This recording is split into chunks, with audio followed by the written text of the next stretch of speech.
Alors c'était un drôle de pari parce que la volonté n'était pas du tout de troubler la manifestation et il fallait trouver les ingrédients pour pas que ce soit contre-productif.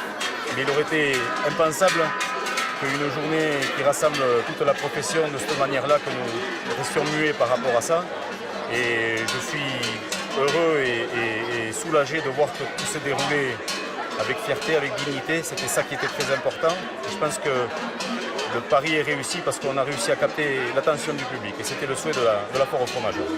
Là, c'est vraiment l'expression d'un désarroi dans la profession.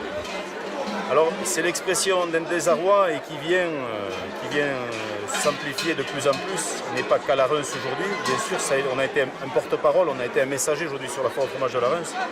Mais cette parole, elle est portée sur l'ensemble du massif pyrénéen et je dirais même au-delà. Aujourd'hui, c'est une nécessité et de se faire entendre, de se faire comprendre parce que, je l'ai dit dans mon discours, le risque est réel, le danger est réel et le temps va nous manquer pour arriver à faire comprendre aux gens qu'on est en train de faire de grandes erreurs pour notre profession.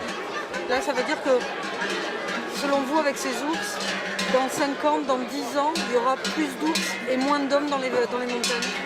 Prenons l'exemple de l'Ariège. L'Ariège, il y a une quinzaine d'années, ont été eux-mêmes séduits par l'idée de la cohabitation. Certains, je ne dirais pas tous, mais certains ont porté eux-mêmes, les éleveurs ont porté eux-mêmes cette idée de cohabitation et de réintroduction. Aujourd'hui, je crois qu'on fait un constat qui est flagrant.